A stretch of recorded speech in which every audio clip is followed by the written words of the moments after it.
So it was an event called Let No Apple Be Wasted, and Benny organised it. He roped us in to help him, and I was sorting through apples, and this woman was next to me, and we started talking. We didn't know each other.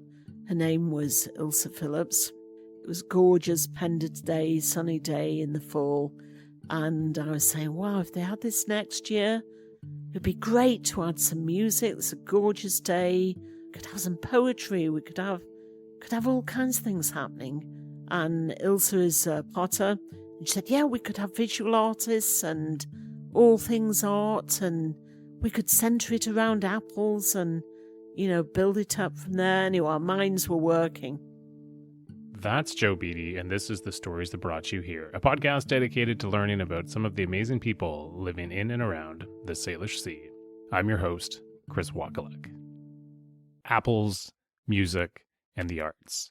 What do these three things have in common? Well, they are huge components of a little festival we have on Pender Island called the Crisp Festival, which off the top there, you heard Joe giving an explanation as to the origin story of how it came to be.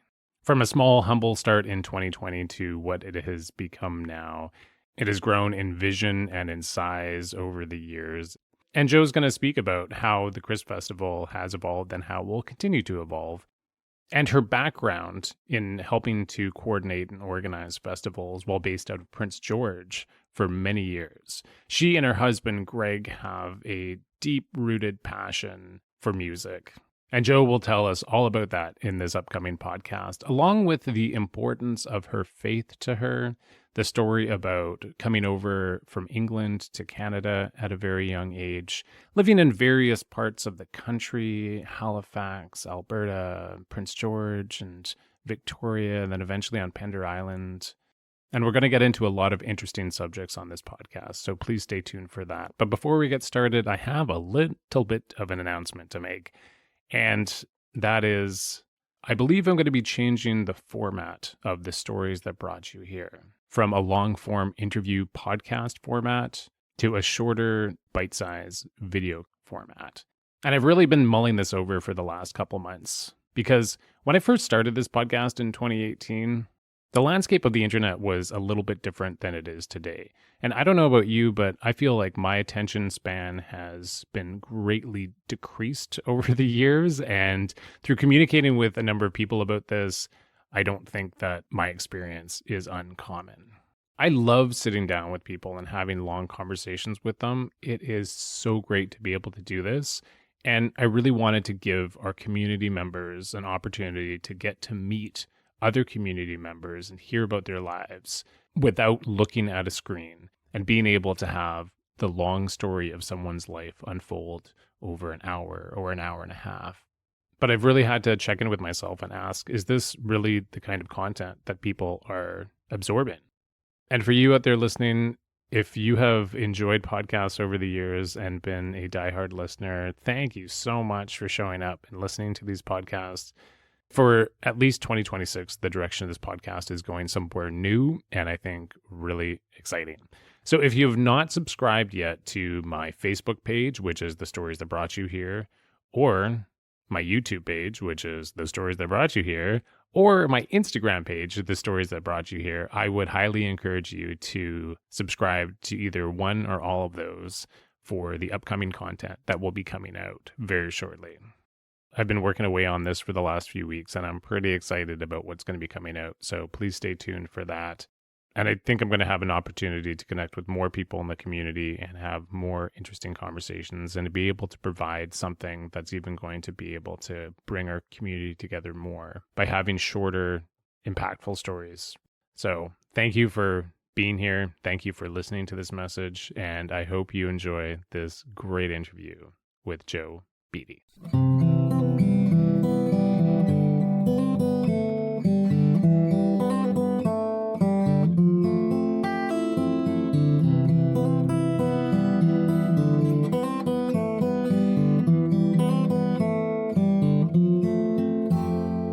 Well, leaving England.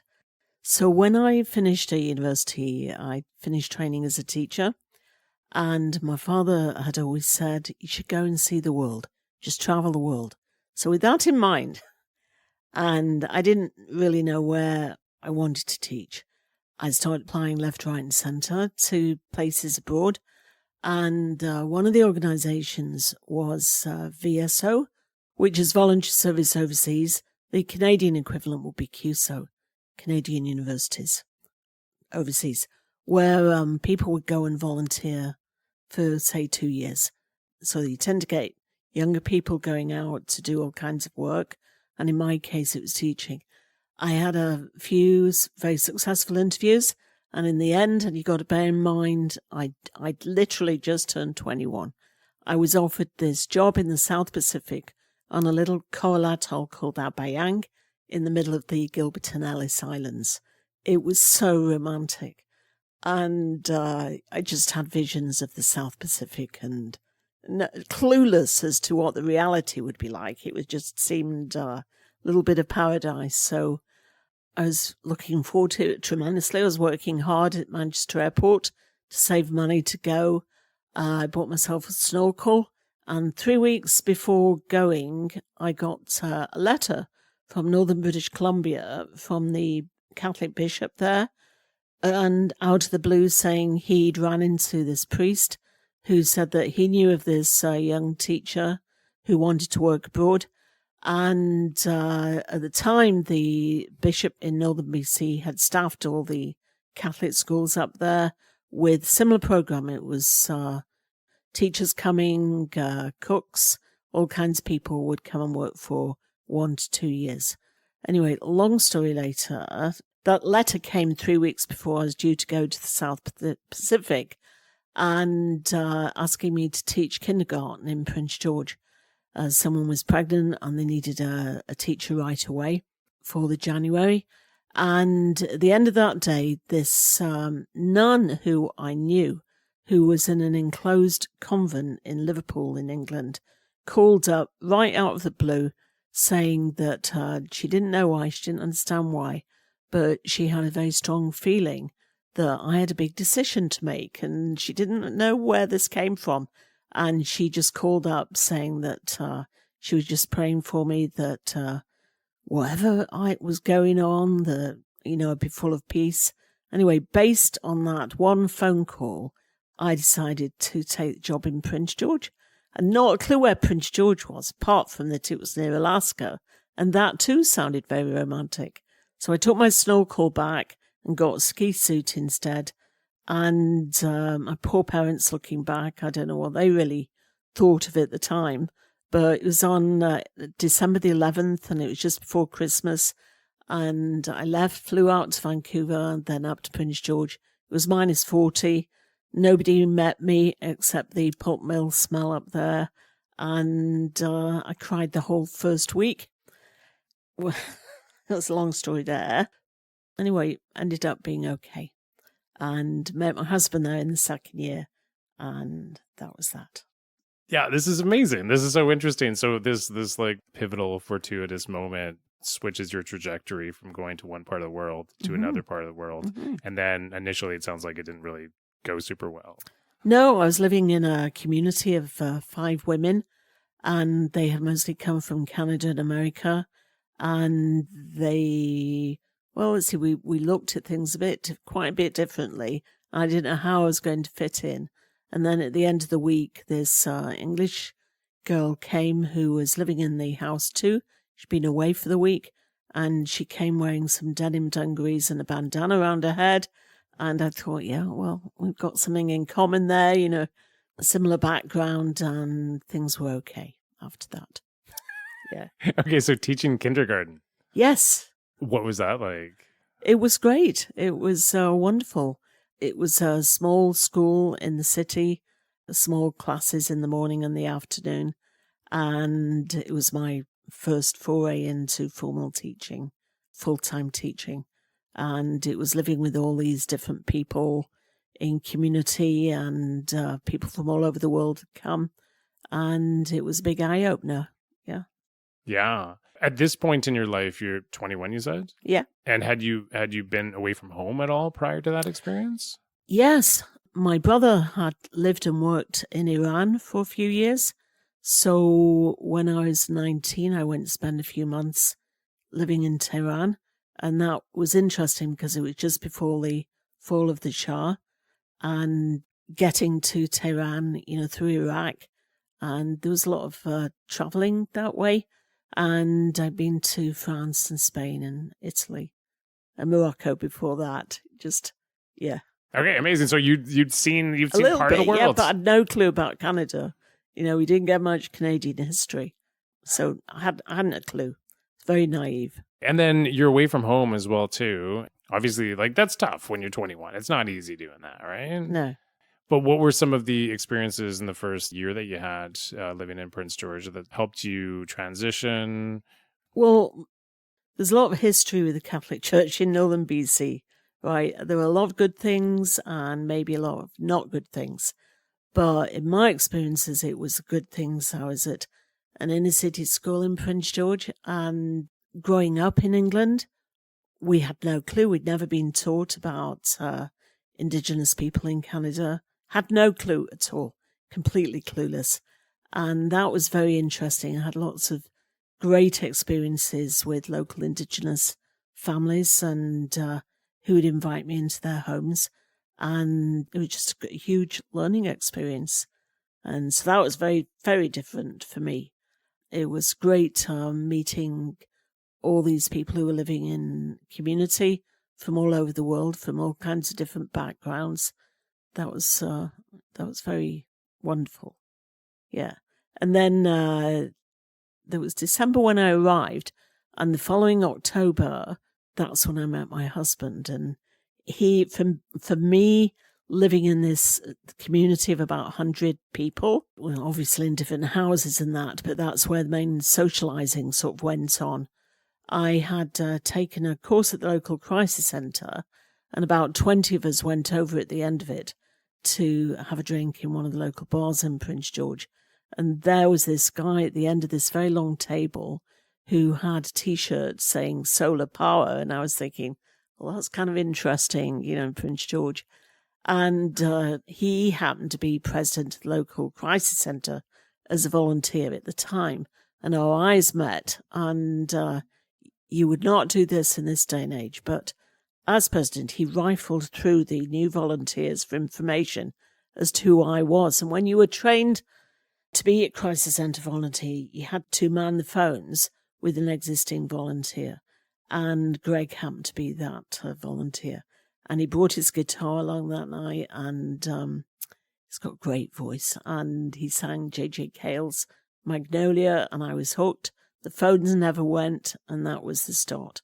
We came from very different worlds. I'd come from a very privileged world in England, and Greg had come from a very poor family. It was just very different worlds. But we'd both been loved tremendously, very lucky in that respect by our parents. And we had a great love of family. And we connected very much that way. We'd been loved a lot, and we've always realized we've been very lucky that way. Amazing. Thanks for sharing. I love hearing stories about how couples meet each other and sort of realize that they were meant to be. So that sounds really beautiful. He serenaded you. Yeah, so great was that in that world, in that, I guess, there's no other word for it really, that hippie world, which was very different for me. And I remember he had a party. It was, I met him in the October, he had a Halloween party, and he invited me, and every guy there seemed to have a beard, mustache, and a check shirt. And there was this big smell of pot everywhere. And it was just a very different experience for me. And anyway, there were lots of stories about that, yes. Yeah. So I'm kind of curious about working at a crisis center. Yeah. What drew you to that, and what did you learn from that experience of doing that, would you say? Well, just backtracking, when I was at university in England, I was quite involved in student politics and with community action, and the way that I've been brought up by my parents and the school that I got to, it was very, it was just the way of being to be involved in sort of social justice issues. And I just always been brought up that way to be involved in my community. In Prince George, the crisis centre was there, and just a couple of us felt, we just saw an advert, and we thought it would be good to try and be a bit more involved in the community. Yeah, it's just cool to be involved in helping people with different needs. Yeah, definitely. Well, it's not. But we're something... very naive. I mean, 21, but it was just, you didn't know very much really, looking back. Right, but I guess there was this internal drive to want to help people. Yeah. Awesome.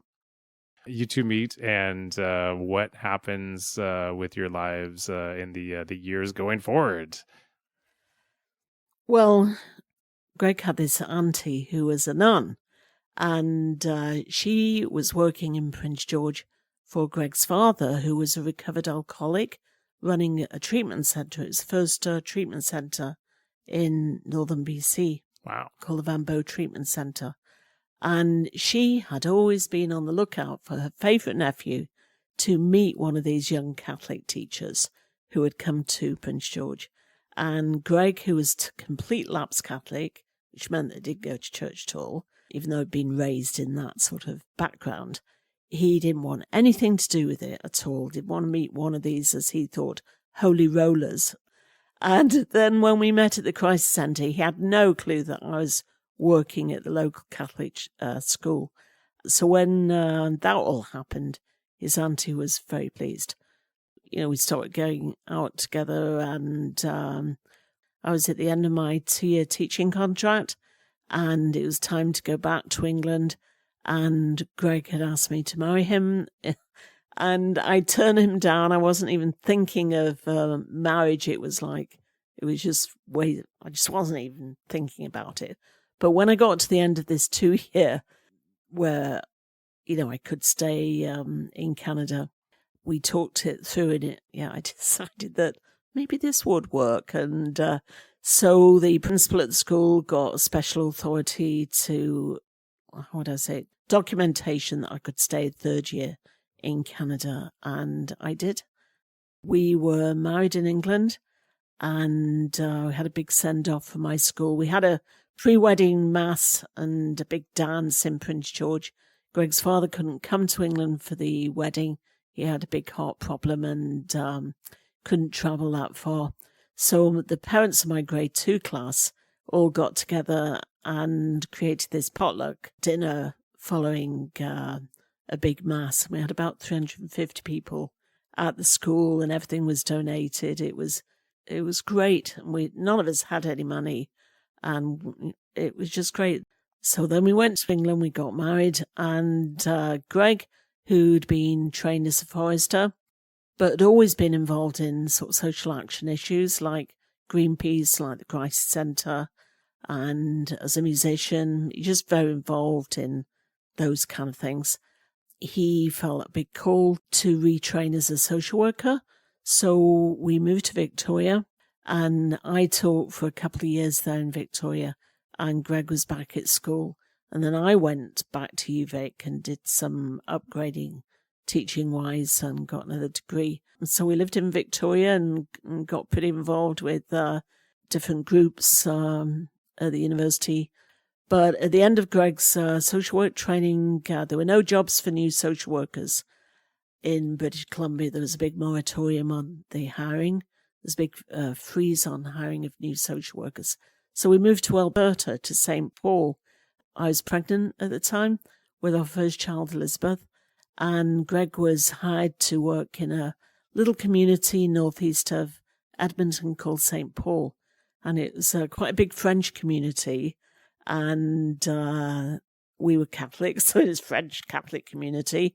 And Greg was working on First Nation Reserve called Saddle Lake, mainly. And it was a fantastic year. It was great.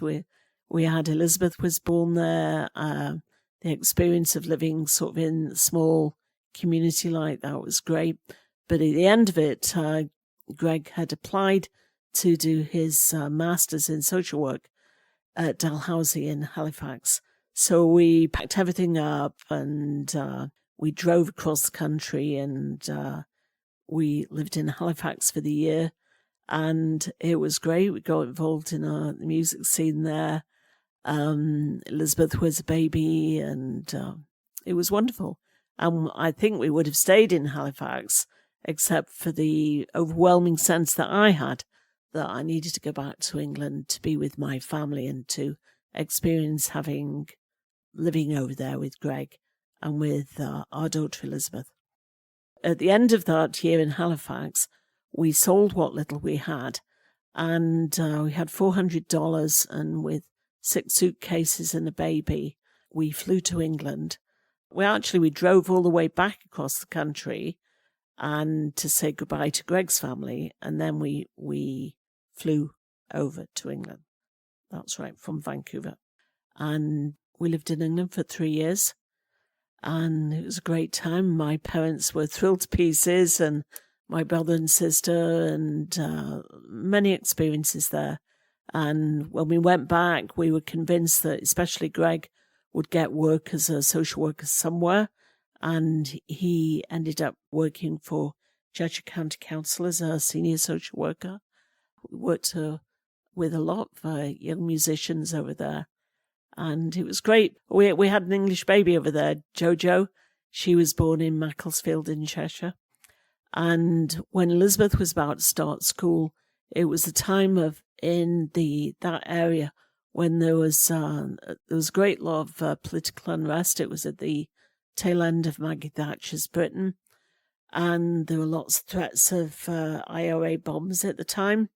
And the little beautiful market town that we lived in, we were out walking one Saturday, and out of nowhere, the army came from seemingly nowhere. And there was, we didn't know about it at the time, there's a big air show happening, and they were on the lookout for exploring all the manholes in the town, looking for bombs.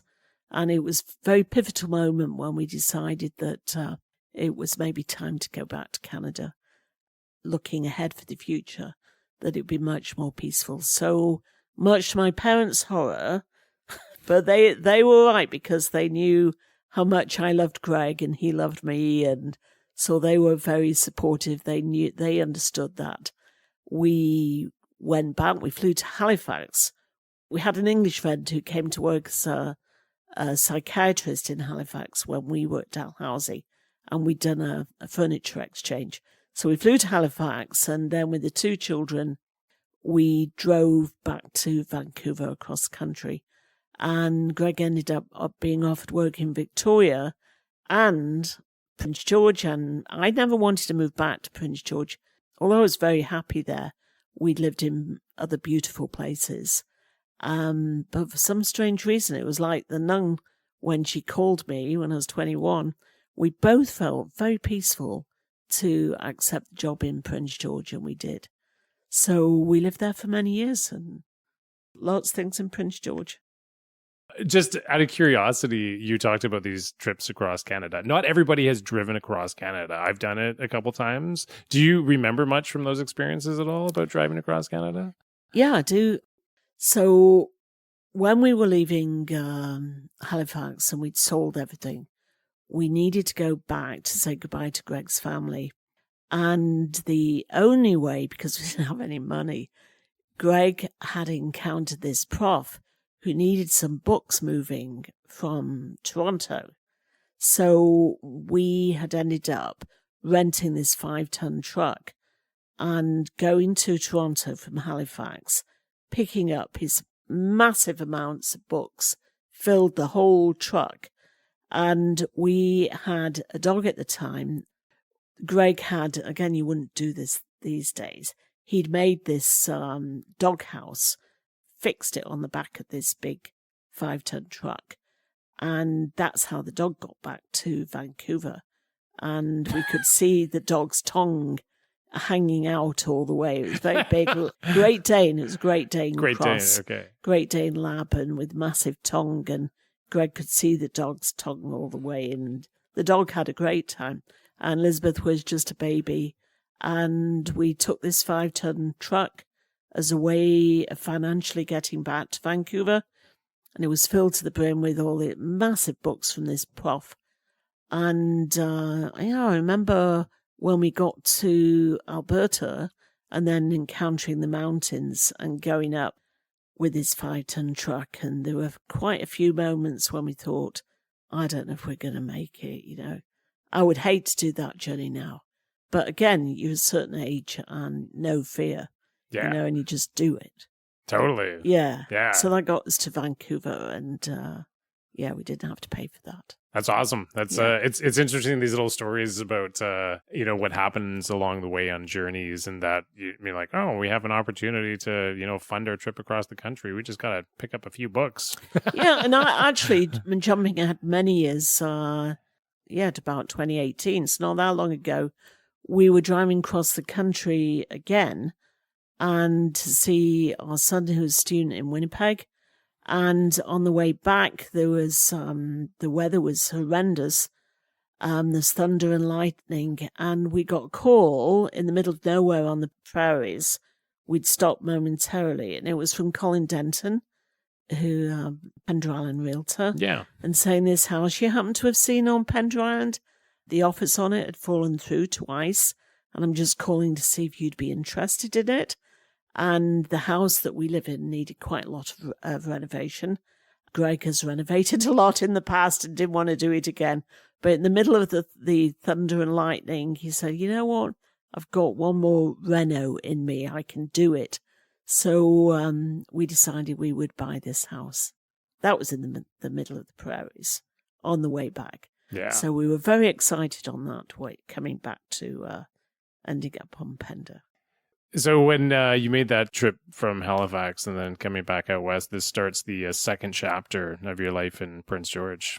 So what was the second chapter of Prince George like for you and your family? Well, when we first arrived, again, it was at Christmas time, just before Christmas, and we were living for a few weeks with one of Greg's sisters and ended up buying a little house. And at the time, I'd had a miscarriage, and it was kind of a bit of a little sad time. And we were kind of glad to have a house, a place of our own. Elizabeth started school, and I remember she was in kindergarten, and the teacher I had met, and at the end of the day, the teacher said, Elizabeth, what do you miss about living in England? And to my horror, Lizzie said, I miss the pubs. And, you know, it used to be the common thing after church on Sunday. We'd all go to the local pub. But it's different over there because kids can go and you have the playground outside, and it was all very nice, you know. Anyway, we still knew some people in Prince George. We got just, again, sort of involved in the community. And at that time, Celtic music was very popular, and we were a big part of the Celtic Club in Prince George. And we had a lot of fun. Also, Greg went to work for the Northern Health there. In the end, starting his own company with a friend in private practice as a family therapist, and then ended up working at UMBC as director of counselling and lecturing in social work there. So it was very different coming back as the non-hippie, but, you know, the hippie was still in Greg, and the sort of approach to life, it was still very much there, really. But Prince George was a great community to live in, and it was very, very hard to leave there when we did. Again, we were involved in lots of projects. Greg, through his work, I worked for School District 57 for most of the time there, and I have to say I loved every minute of it. I worked in 3 schools, one for 11 years and one for 12. And it was great. And I was fortunate to have great principals, great fellow teachers, and just loved it all. Well, what grades were you teaching? Little ones, so K to 3. And you loved every minute of it. Awesome. I have to say, I was very fortunate, yeah. And I have to say that I think in most cases, a school is as good as is led a lot by the principal. And I just lucked out. I had many great principals and great teaching staff. So it was very collegial, lots of collaboration, and just very fortunate. Okay. Well, this is interesting. What makes a good principal in your mind? Well, there's a guy who lives in the Okanagan now, and I can say his name, Gary Watson, and he was a standout for me because Gary was principal of junior high school in Prince George, and he was transferred when the school was closed to be principal of this K-7 school. He'd had no real experience in a K-7 school, but all you'd have to do when it was your turn to go to see him, just how things were going, he would say, "No, how are you doing? How's it going?" And 9 times out of 10, that's all you have to say, and you get teachers on your side who will honestly tell you how things are going. And he would always not be afraid when he was wrong about something to admit that he was wrong and ask for help and, to say, show me the way, help me, I'm new, let me learn from you. And I think it's like with any good boss, there's ways to work with the people under you, so to speak. And he was very respectful, and he wasn't wishy-washy at all. He would just allow everybody to express themselves, but he was full of common sense too. But he just knew how to interact. In other words, he was a very mature human being. Yeah. And would laugh, use a lot of humour. And if there were any problems, he'd have people in and, again, just allow them to talk. And, well, how can I help you? What could we do to help you through this or what have you? It was really good. He was great with everybody. Oh, it sounds like such a good leader, Yeah. who's asking, how can I help? Right? Yeah, because a lot of the time I think you especially see this in higher education, when people rise up the ranks, you do see, unfortunately, people change. Definitely. I just had a memory of a story I heard on a podcast a few months ago, and the story was the host of the podcast asked somebody who was working at a hotel, "Do you like your job?" The guy said, "I love my job." "Why do you love your job?" And essentially it boiled down to he was just supported by his superiors all the time, and he was regularly asked, "How can we help you do your job better?" Yeah. And to him, that made the experience of work the best. Yeah. Yeah. So when I said that I enjoyed every minute, I mean, there's an exaggeration because, of course, not every minute, but generally speaking, right? Sure. So Yeah. if there are any problems, if you had problems with kids or parents or whatever, because of that support and because of the collegial support from other teachers and parents in it, you could work things through. Yeah. It's tremendously important to have that. And did you say 11 years at one school and 12 years at another Yeah. school? And so during this time, so over 20 years, Yeah. you're teaching all these little ones. What did you wind up learning about yourself, learning about teaching, learning about youngsters during that time, if you're able to answer that question? Well, a sense of humor is crucial, I think, and working with parents and with the kids. And I think the key thing, I believe, for teachers and for principals, it all boils down to relationships. And it's so important to have the respect from even little kids. You need to have relationships with those children, and you need to understand how they are, because they're all little individuals and they come from these individual families, and it's very, very important to know them as little people or as older kids, right? It's all to do with relationships. And for me, it was always very important to get the parents on my side from the get-go. So I'd always have these parent meetings in the first week and have this little potluck, invite all the parents in to socially meet each other, and so that they would feel comfortable with each other and with me. I think it's very important to feel comfortable with your teacher.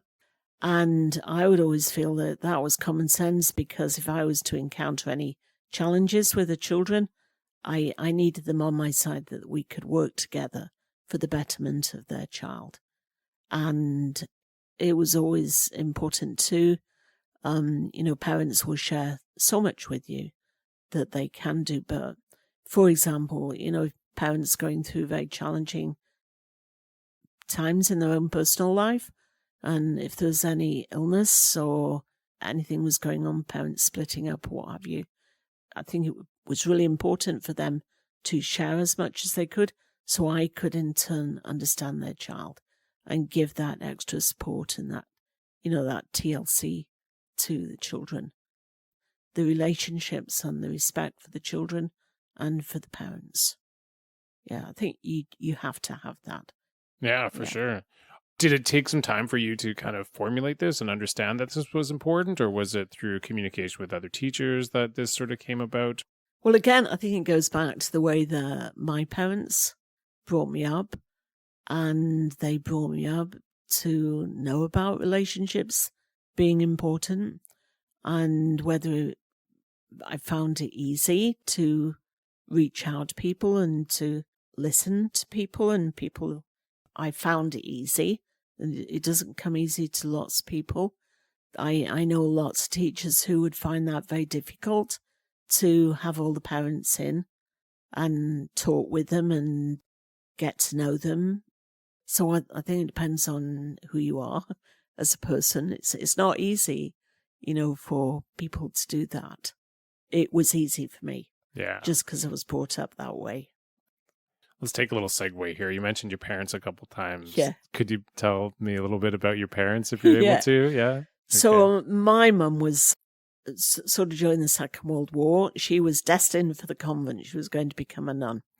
And during the war, she became a teacher of mentally challenged children. And in those war years, the children, a lot of them were evacuated to safer places. So my mum found herself with these children in a place called Beattie on the west coast of Wales. And that's where she spent most of the war years. And during one of those weekend, there was a dance held in this little place. And there were a group of soldiers who were there. And they had this dance, and my mum's cousin was visiting her at the time, Nessie, and she said, "Look, Nessie, those two soldiers are coming up to us." And there were two young commandos, and they had their berets on and what have you. The very handsome one actually came up to my mum and asked her to dance.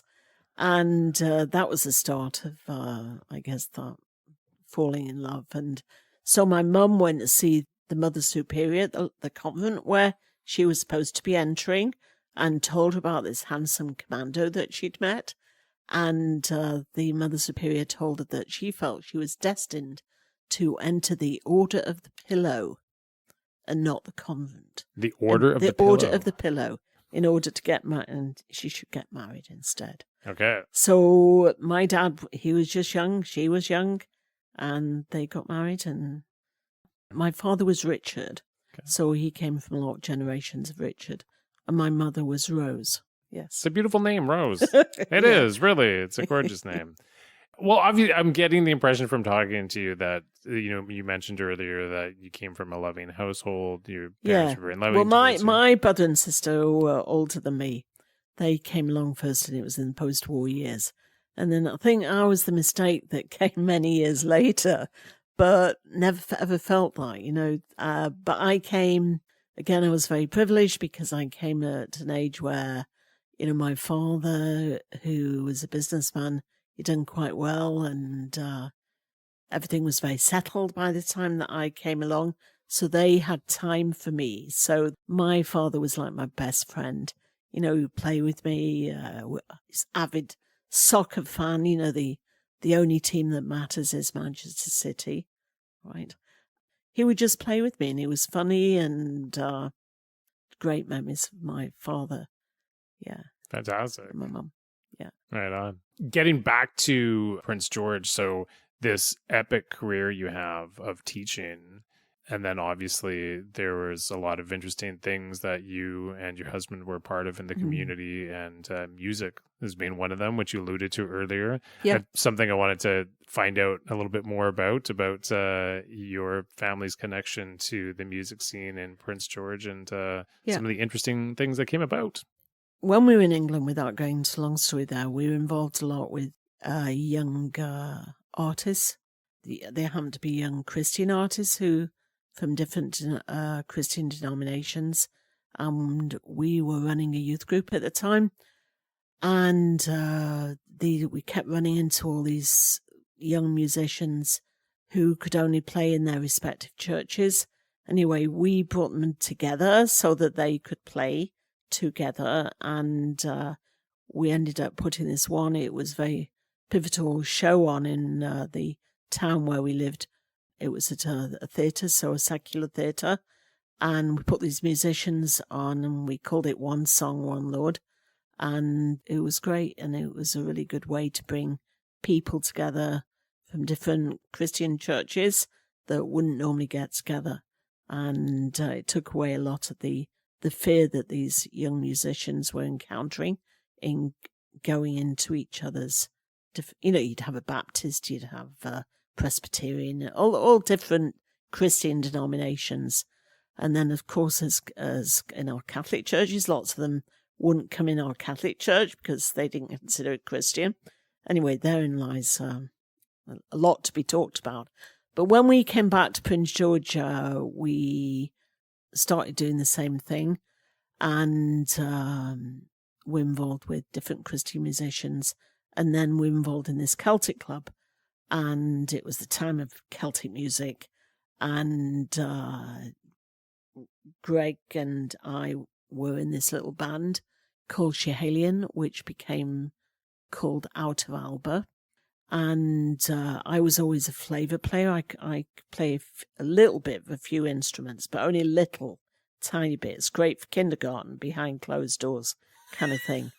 Whereas Greg can play, and as a family therapist, he would always be in bands. I met him, he was in a band. He's always done that.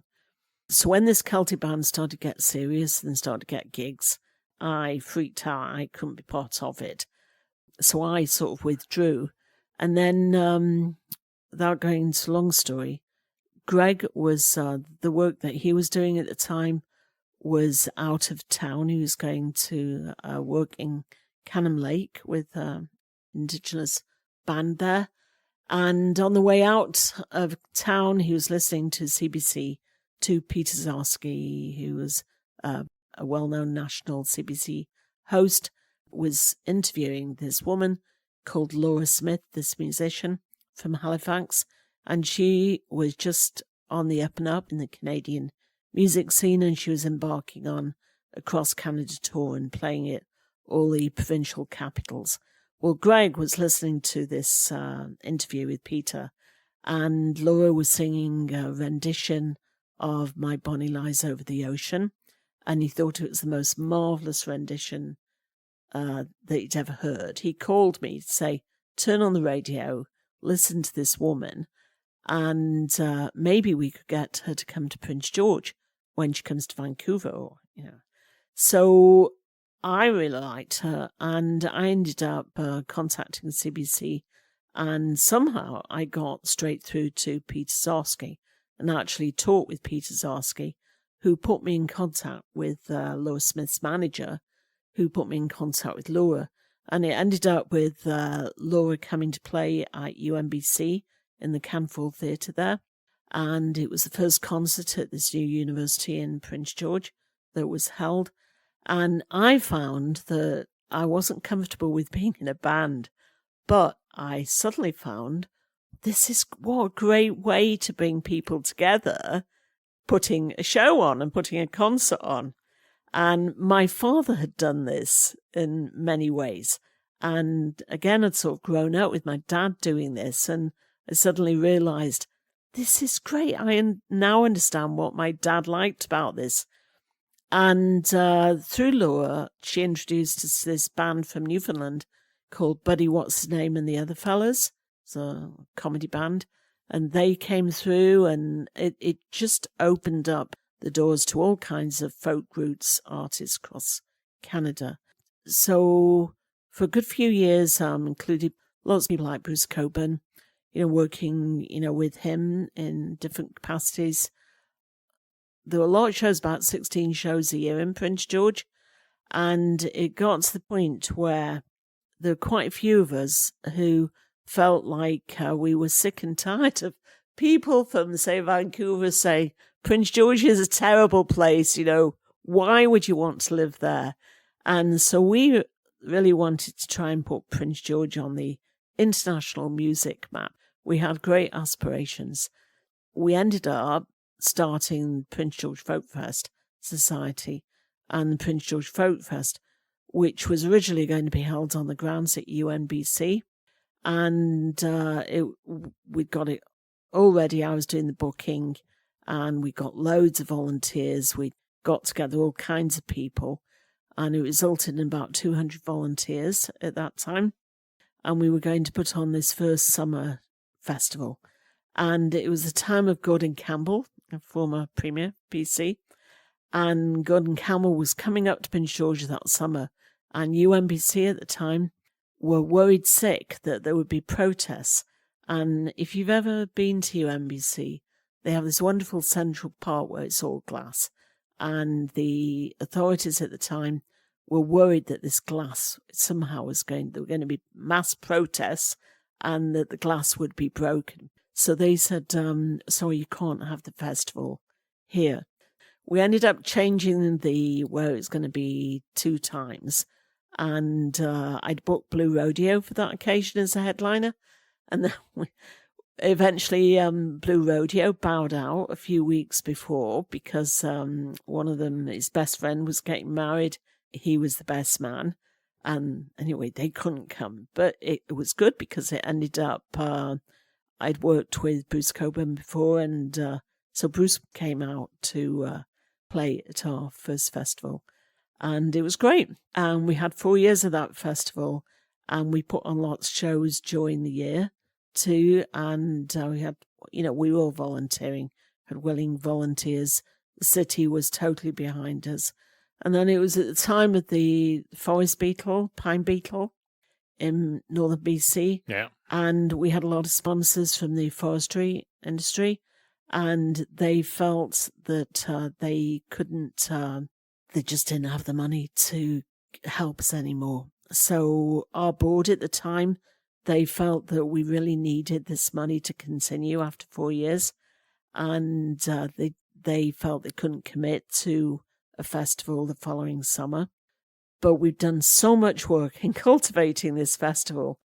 There were 4 of us who, within the board, said, well, okay, we would like to move this to, what about the idea of moving it to the winter?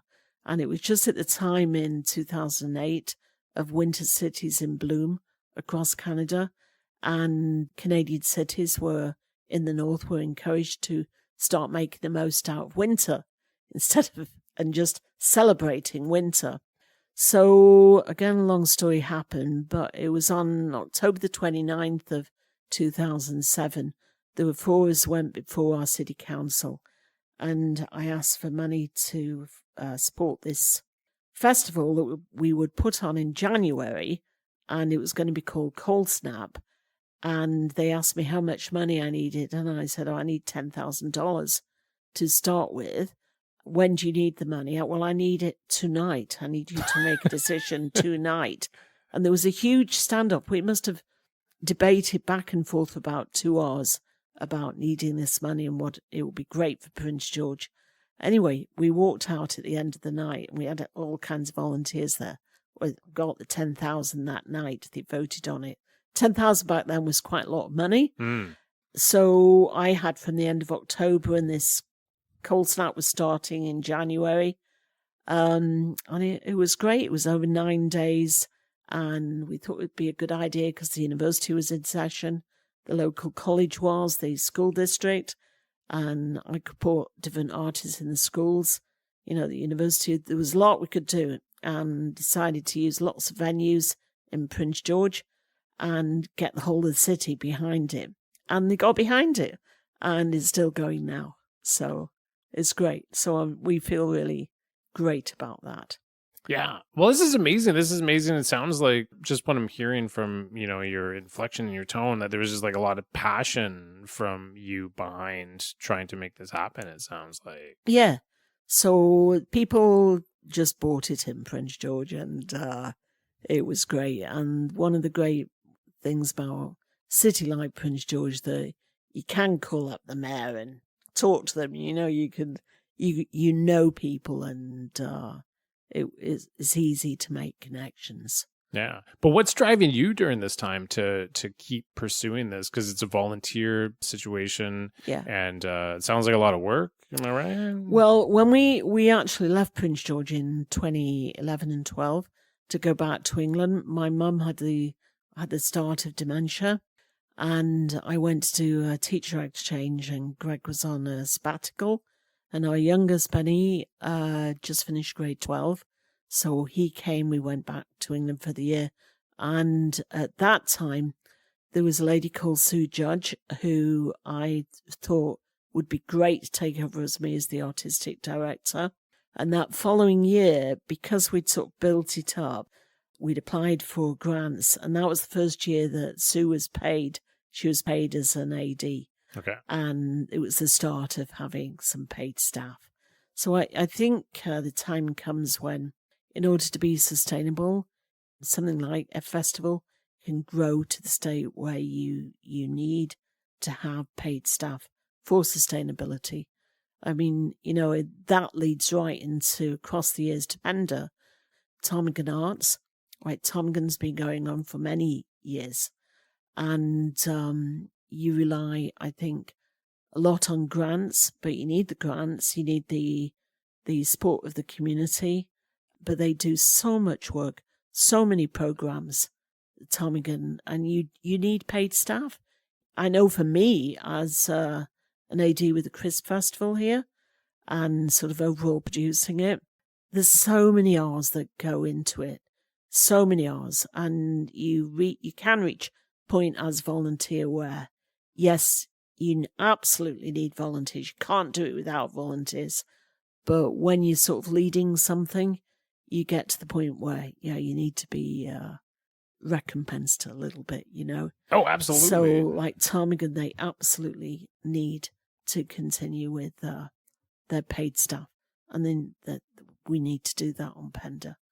I'm just using Ptarmigan as an example of an arts programming, which is great for Pender Island. For sure. Well, shout out to Ptarmigan, because our island would not look the way that it does without all the programs that they put in place. It's amazing. And that's been dedication of people. For how long has it been going on? 30 odd years, Ptarmigan. So from when it started, and a lot of growth, and that happens, right? That happens with non-profits, right? So that sort of segue into non-profits within a given society. And I think our communities all across Canada, you know, we have to have non-profits. You know, the government couldn't function without non-profits. Yeah. You know, working. Absolutely. Well, you mentioned the Crisp, and let's transition into the Crisp there if you're into it. So before explaining this amazing event that you've helped to create on the island, I guess if you could explain how and when you and Greg first came to live on Pender. You mentioned 2018 driving across the country, but if you could explain a little bit about that and how the Crisp came into existence. So ways back in 2009, one of Greg's sisters was living here on Pender. And without going into details, we ended up buying her cabin. And I was just thinking about that today, actually, and said to Greg, his sister hadn't have had certain things going on in her life. I wonder, would we have actually come to Pender? You know, some things happen for a reason. And sometimes out of, situations happen. Anyway, we ended up buying this cabin from her, and we come down as part-timers. And we come from Prince George, and, you know, we'd turn the wood stove on, and we just wouldn't leave that cabin. It was just the Pender piece, you know. We'd put memoir on, especially as a musician. We'd put memoir and crank her up, and it would be, this is wonderful. And you were in the middle of sort of a little forest area, and it was great. So Pender Island reminded me of the island of Anglesey, which I used to go to growing up. Easter and holidays in the summertime. So I felt very much at home here, and we all loved it. All my family loved it. But Well, we left Prince George in 2015 to help out our eldest Lizzie, who'd grown up. She had a little baby and a husband. They're both students. They needed help.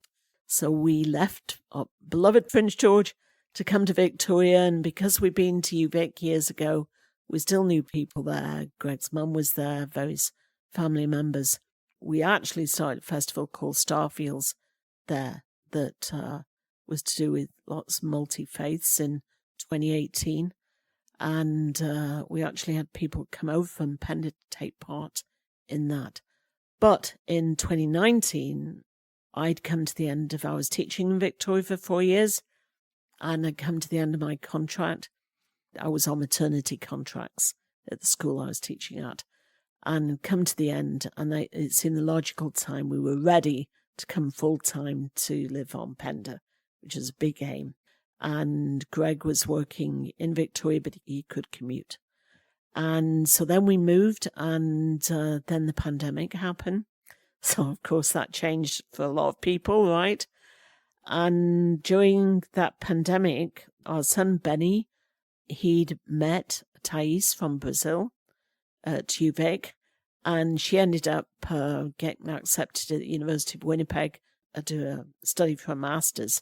So Benny applied to do his master's, and in the second year, during the pandemic happened, they moved to Pender to write their thesis.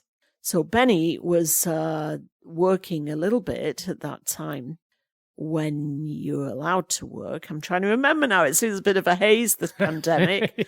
He was doing part-time work for the CRC, and Melody Pender there had asked him to arrange, when it came to the time when 50 people could meet outside, she asked him to arrange this event around apples down at the community hall. So it was an event called Let No Apple Be Wasted, and Benny organised it.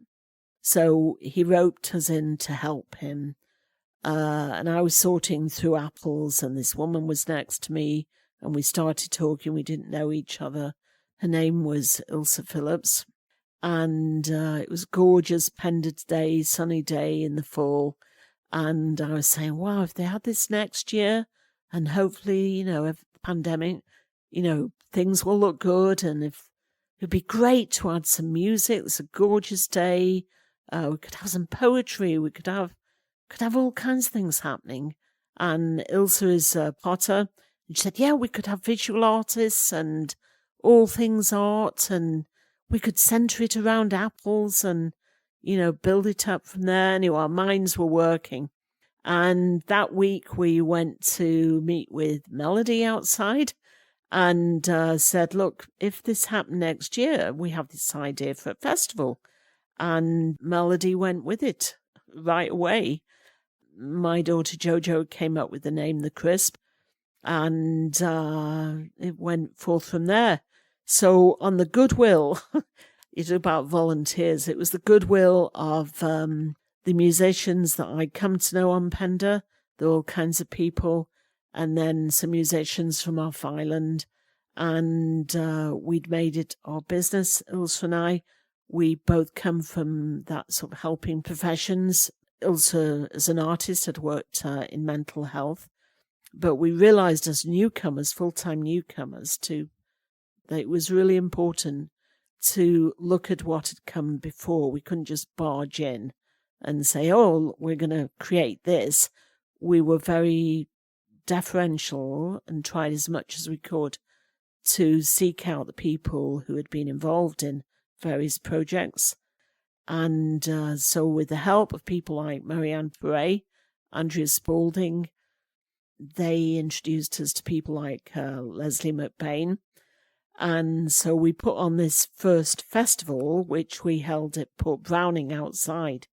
And it was over the weekend, and we got loads of people to volunteer to help with us. And we were all very excited. Anyway, the Sunday, I had a tall ship coming in, and we had belly dancers, Candice. Yeah, totally. Belly dancer. Yeah, she's our belly dancer on the island. Yes, so she came, and then on the Sunday evening, we were warned that on the Saturday evening, there was going to be a terrible storm on the Sunday, that we couldn't have the event because it was going to be terrible, and any tents would be blown away, and we just went on the advice of everybody then. We had to cancel that Sunday, which was terrible. It was terrible because we'd had all kinds of things planned for it. For example, Faye Morganson, local storyteller, she was going to do a session. There were all kinds of people that we had to cancel. It was terrible. But it was quite successful. The Saturday was a great day. And so we decided we'd do it the next year. Anyway, there's 6 years now. It's going to be 6 years. And so we've just slowly but surely grown that. But Ilse, her daughter left to go and live in Australia. And so the next year was fine. But then the following 2 years, Ilse and her husband, Bill, took off to Australia. And then their daughter had a baby, so she wasn't there. So it was like, oh, I can't do this without you, Ilse. However, one of my other neighbours who lives next door to Ilse, Rose De Silva, who had been helping, she jumped in and she took a lot of what Ilse did, and Rose has been doing it ever since. So we have a core group of about 16 people, and in general about 40 volunteers. Pender's been really good and great sponsors, and we've had good government sponsors, so it's been great. And it is fantastic, right? Like, it's such an interesting event. And for people who might not be aware of it, what time of year does it happen? And maybe a little bit of an idea as to what happens over the weekends. So this coming year, 2026, it's going to be October 2nd and 3rd, which is Friday and Saturday, and maybe on the Sunday afternoon. I'm just exploring with Ptarmigan to do something with them on the Sunday afternoon, where they'll act as a sponsor for an event then. So Fridays, Saturday evenings, and possibly Sunday evening will be paid ticketed performances by musicians. So we've always tried to include local artists, and we've gone through a lot of local artists. So local as in Victoria, Gulf Islands, Vancouver. And so that's ticketed in the evenings. And then during the day on Saturday, the visual artists, I have a few panels on different storytelling around different topical issues. We've had, this year we had a family dance in the afternoon. We've had a couple of films shown. And then we've had always talks on the environment, all kinds of aspects of the environment. Visual artists, we've had poetry readings. There's a lot that goes on. So, the issues on social justice, on environmental issues, and it's all to do, it comes under the Southern Gulf Islands Community Resource Centre on environmental food sustainability and community well-being, which is a lot you can do with community well-being. But Roz Kemp this year did a really good job on food sustainability, so, getting good speakers in to do with that. Yeah. This is so cool. It's so interesting. I remember the first year was going on. I was trying to get a feel as to who organized this, what is this about, what's happening, and then just sort of hearing murmurings about like, oh, there's a couple women who just decided on a whim to get this started. That was the story I heard to start off with. Yeah, well, there's a guy called Doug Cox who was the AD of Music Fest, it's a big festival up in the North Vancouver Island for about 16 years, and Doug had worked with him for many years, and he always said for a festival to get going, it takes about 7 or 8 years to sort of be recognized. Wow. And so we've been trying to find, an identity and, for that. And last year we felt that, I think Pender Island's got what it's about. And this year, I think more so. And then people in the last couple of years that if you don't get your ticket for those evening performances quickly, then you're not going to get a ticket. Yeah. So I want to build it up where people know that whatever they're going to come to, that it will be really good, like music-wise for the ticket. And that's been my experience, that even if it's not your most favourite genre, they're going to be sort of world-class musicians that you will hear. Yeah. Yeah. Or the chairs you are going to might get not pushed have. to the side. Yes. You're going to dance, which is what happened this weekend, or that's this right. like earlier this year at the Yeah, Boom so I Booms. should thank you. So the Friday night, sit-down concert, and then Saturday, sit-down, but dance too. So second part, just smooth chairs all the way. Yeah, that part was fun. Yeah, and then Jamie, last year I'd asked her to, 2 years ago we'd started an after party. I always used to after parties at the end of a festival, and our Prince George ones would go on till 5 a.m. Whoa. And then we'd all, they were great. So we'd had this after party that Jamie had organised, and it was great. It was really good. But this year, as volunteers, we were all so tired, we never actually made it to it. So we're just going to have sort of I think this coming year, sort of very kind of a chill sort of relaxed, candlelit. Everybody just who wants to hang about can hang about, Yeah. But Jamie has done really well with Chris Martin DJing. Oh, totally. Yeah. Totally. Yeah, Pink. Yeah. Yeah, so Pink came out of that Pender Island nightclub, came out of the Crisp last year. Okay. So that started that. It's been a it's great kinda addition good. to the island. It's been good. But that's kind of amazing. Like the Crisp kind of like gave birth to this new thing in a way. Amazing. Yeah. But I'm so curious about like your passion behind wanting to start something like this and then continuing as well too.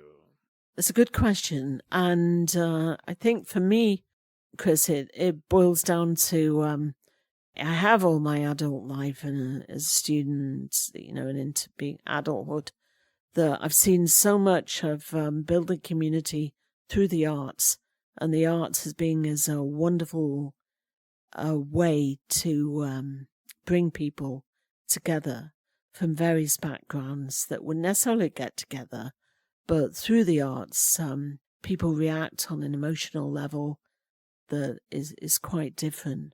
And especially through music, people coming together, and it's as simple as that.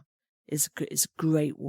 I find it personally wonderful to have people come together like that, and sort of in the past, and especially with this festival in Victoria Starfields, the breaking down of barriers between people is very important, and it's good when that can happen.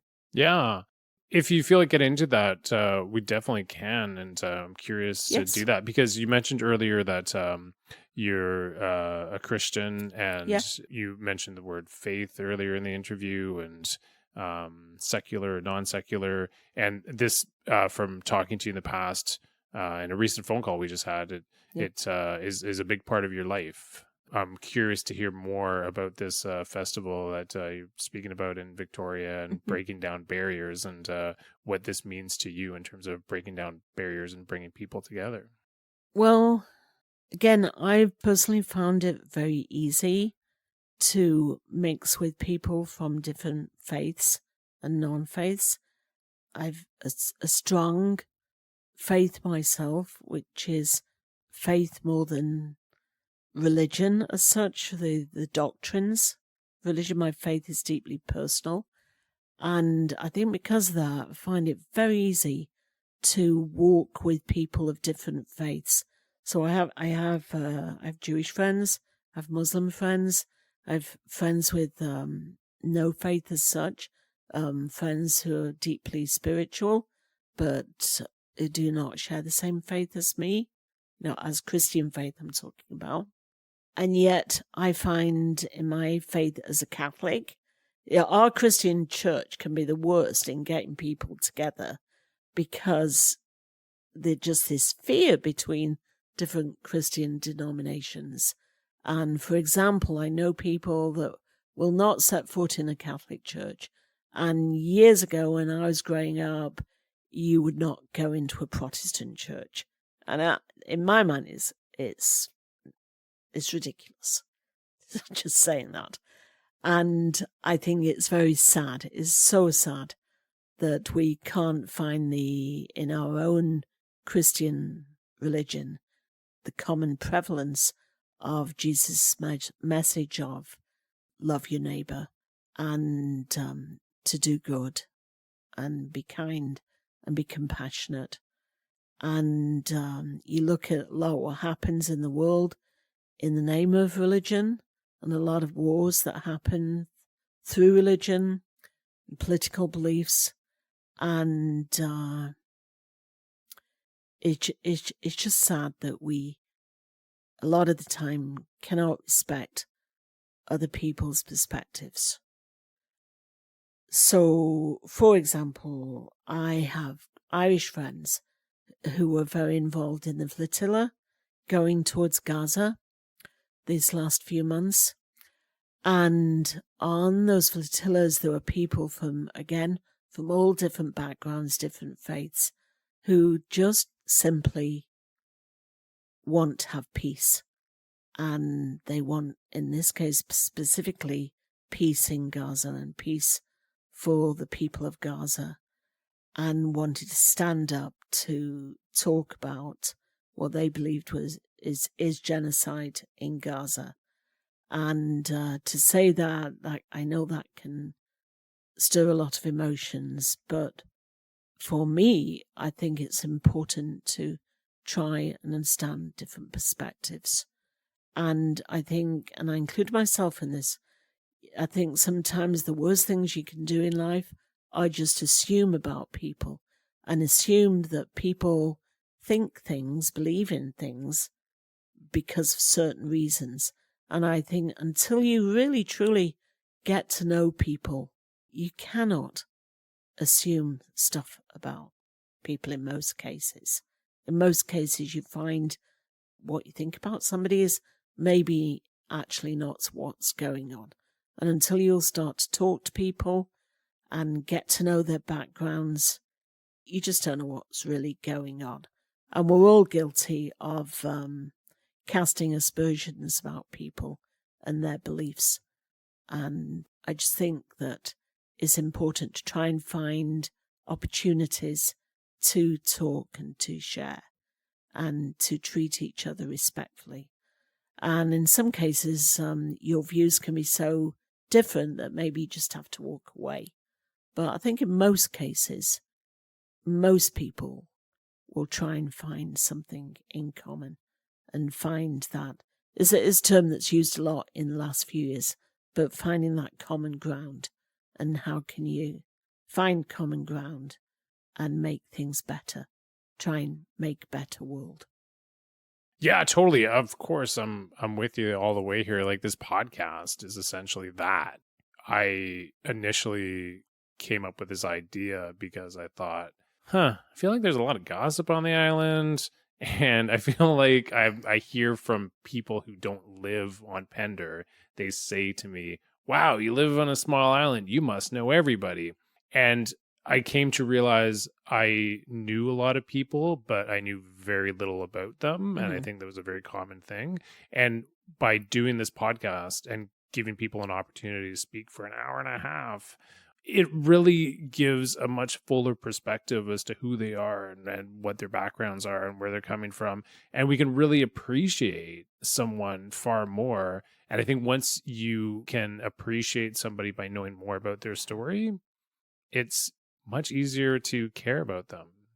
And it's easy to jump to conclusions, I think, about a person, or the way they look or, behave. And I think we just have to be a lot more gentler with people. Yeah. Take more time, try and understand.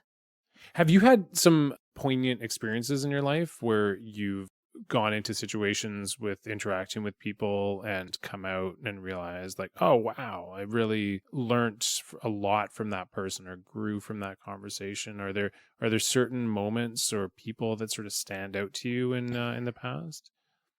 Yeah, it just suddenly come to mind. When I went through this big crisis in my faith when I was 19, I'd been brought up as a Catholic, the best kind of Catholic situation. As I said earlier, my brother and sister are a lot older than me, and they experienced very different kinds of Catholicity in their schooling, which was really strict. My school was one of liberation theology, again, nuns full of social justice content. When I was 19, my parents had been involved in something called a charismatic renewal within our Catholic Church, and I thought they'd gone round the bend, especially my father, and he'd had this, from being cradle Catholic and cultural Catholic, but not having a very deep faith. He'd had this big experience in his life as an older man.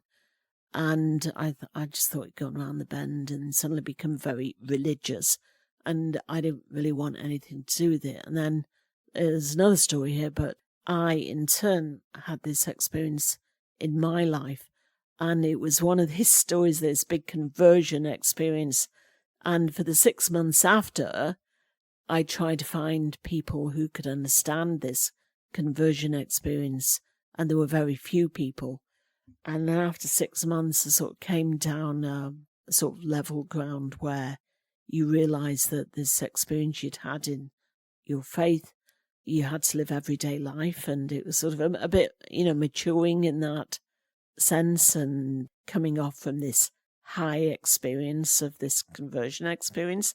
I don't know if I'm making sense. It's like when you discover that you can do something maybe in your life, a big passion, Mm-hmm. and then you're on a roll with it for however long, and then it just settles down, It just settles down into a bit more maturity.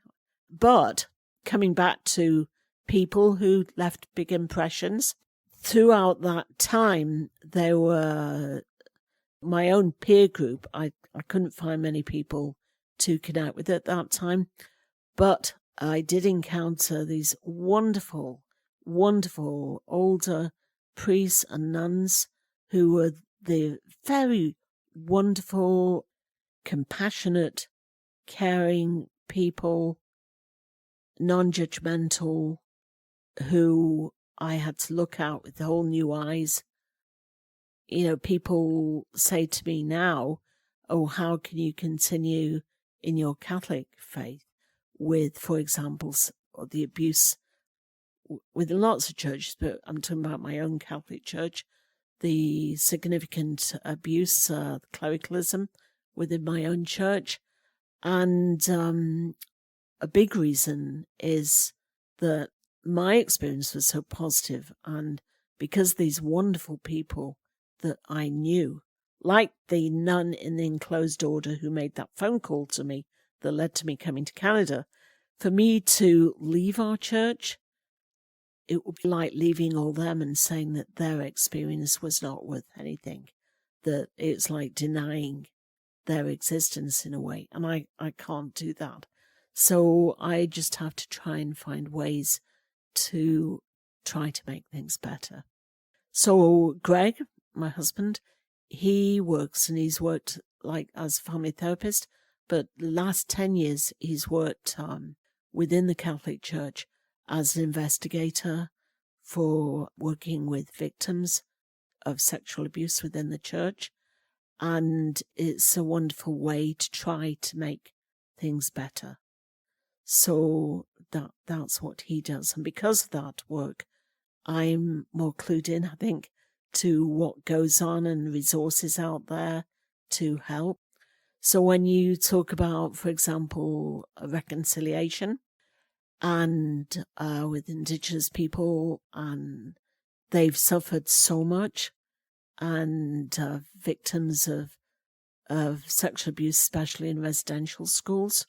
And me as a Catholic, and I look back at our history, and it was only the early 80s really that I think people in general became aware of the abuse in residential schools. And I remember Greg went to the first conference held on residential school abuse, held in Vancouver in about 93. That was the first of its kind. And it's been a big journey through that with Truth and Reconciliation. So I find within my own church, it's working to make things better. That sounds like some pretty significant and heavy work that your husband has done over the years. Yeah. And again, through the arts, so bringing it up here, the arts bring so much joy to so many people. The arts can be wonderful and to raise people's spirits. And you probably know yourself, if you like music, you can put on different genres of music that can help you snap out of what any mood you could be in. They can help with healing. The arts are a lot to do with healing of the spirit. I really believe that, and I've experienced that. And I watch these friends who are very involved, again, in Gaza, who have lived there.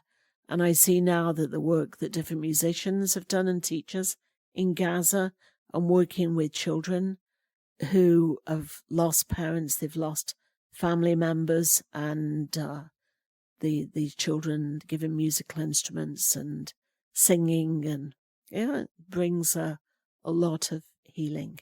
So the arts is the healing arts. So that's hugely important. So again, just singling out Ptarmigan, the continuation of the need for arts on Pender to continue. Whoever's involved in the arts of the many kinds of art, is, I think, incredibly important for the health of any society. Yeah. To have art in its many forms, and there are many, many kinds of art forms about. Yeah. Well, thank you so much. Seriously, because this has been so informative to me. Like, I feel like you said a lot of things along the way that I'm going to listen back to when I edit this, that I'm going to really enjoy hearing again. Seriously, because it's amazing to get to hear people's lived experiences and things that they've learned along the way and being able to pass that along to others.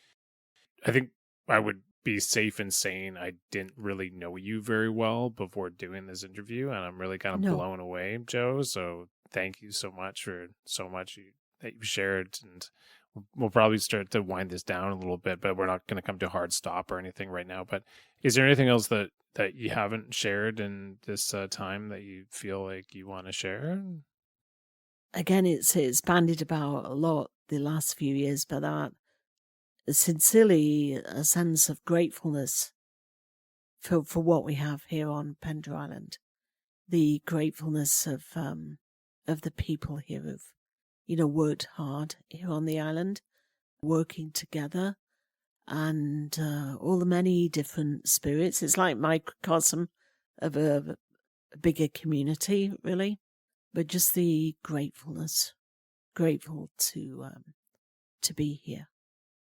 Yeah, gratitude is huge. The other day I was struggling with something. I was like having some negative thoughts, and I told myself, Chris, what are 10 things you're grateful for right now?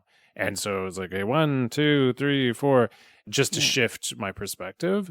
And when I got to number 10, I looked back on the 10 things, and most of them involved people.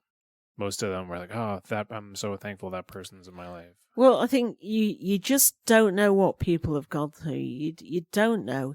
You don't know the losses that they've had in their life. You don't know the illnesses that people are going through in their families. The tensions in families, and you just don't know stuff that goes on. So I think, one has to be gentle.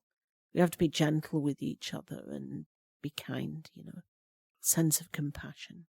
Well, here's a quick question for you, because one of the most inspiring things I've come across in the last little while was this commencement speech from an author called David Foster Wallace. And one of the great things he mentioned, among many great things, was shifting your focus away from, if you're in a situation and somebody cuts you off, from thinking, gosh, that person is so selfish and like they're this, they're that, and shifting it to thinking, maybe they're in a hurry because they have a sick kid in their car and they need to get to a hospital. He's like, chances are that's not the case, but leaning towards that compassionate storyline in your head takes more work than leaning towards the negative storyline. But it's a far more effective way to exist in the world. And I was just wondering if you have come across any tools in your life where you're able to lean into compassion and lean into positive ways of thinking. Any words of of advice? I think it's a real truism that everybody needs somebody, whether it's that one person that you can talk to. Sometimes it just takes that one person to talk to and to reach out to. Again, back to the arts, you speak about books that this person, David, and to explore whatever is helpful to you, whether it's, walking in nature here on Pender. People say that, if you go out, if you can walk, if you can take part in some kind of exercise, get out into the fresh air. I think you need to be kind to yourself. Again, it's knowing people's stories. And here on Pender, for example, there are so many people who I'm always amazed at how they've had bad things happen in their lives, but somehow a lot of people seem to overcome adversity in their lives. And you wonder, how can they do that? I feel like I've been blessed. Why have I been given so much? Like, why have I found this man who I love with all my whole heart and he loves me? And yet there's many people who haven't, found that relationship. And you wonder, why not? Why, there's lots of whys, why do some people get so sick? Why so many people have so many challenges. And I'm always amazed at these people who have these adversities in their life and yet so many overcoming adversity. So what do they do? And whether it's positive outlook, the inner resources that, you wonder. And again, I'm asking that, what do people have as their own inner resources to get through? I know different people, if they've lost a child, they've been sick, they've lost the job, they worry about the finances from month to month.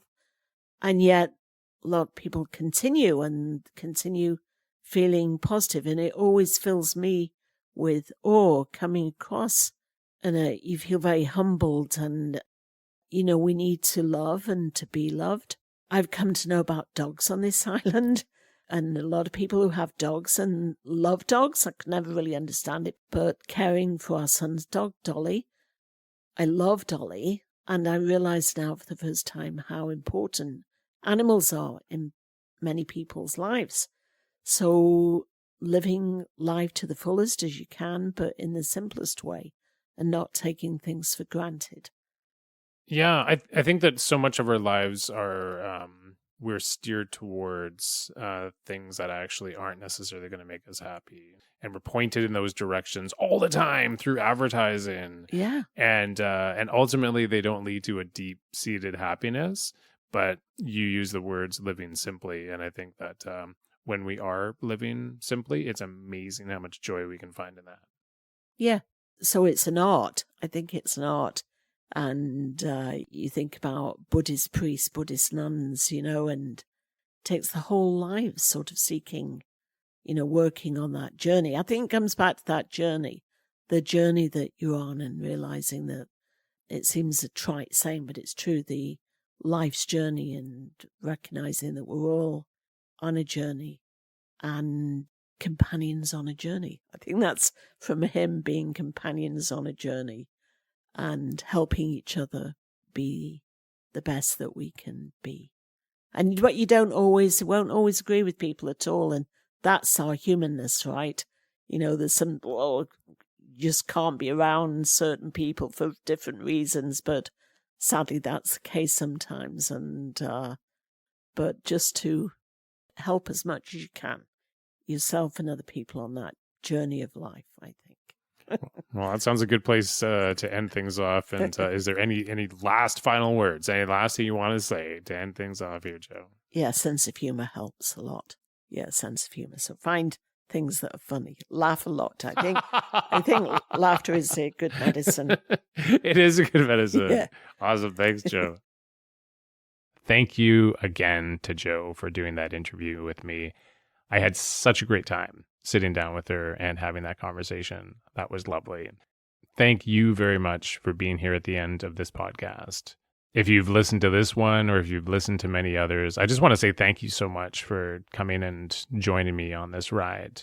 It's evolving into something that I think is going to be much better. So again, as I mentioned off the top, if you haven't before, Instagram, Facebook, YouTube, the channels are all called The Stories That Brought You Here. I have links for all those set up in the show notes.